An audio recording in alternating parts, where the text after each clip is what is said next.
Hindi feature film गोदान को tax free कले राज्य सरकार। मोहन चरण माझी गोदान प्रीमियर देखा सहित यह करमुक्त घोषणा कर सीएम कहते गोदान एक संपूर्ण पारिवारिक चलचित्र जहाँ पिलामानंकु पितामाता सहित जोड़ी रखा सहित सनातन धर्मर मूल्यबोध बुझाइबार एक दृढ़ वार्ता देउछि। ओडिशा रे खूब शीघ्र गो अनुसंधान केन्द्र स्थापन कराजिबो। गोदान भली प्रासंगिक सिनेमा सामाजिक सचेतनता सृष्टि और सांस्कृतिक बुझामणा को सुदृढ़ करिबारे गुरुत्वपूर्ण भूमिका ग्रहण करे। चलचित्रटी को सपरिवार देखिबाकू युवपीढ़ी को आह्वान देइछन्ति मुख्यमंत्री। आसंता काली एही सिनेमाटी रिलीज हेबो।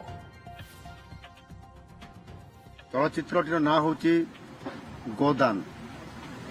ये गोदान चलचित्रटी देखला परे मते अनुभव हैला जे गोदान चलचित्र को ओडिशा रे जेते बेले एहार ये चलचित्र शुभमुक्ति लाभ करिवो निश्चित भाव रे आम सरकार एतिरे टिकस मुक्त याकू करिवे एवं आगामी दिन में आम राज्य रे गो अनुसंधान केन्द्र मध्य ओडिशा रे प्रतिष्ठा करा जिवो।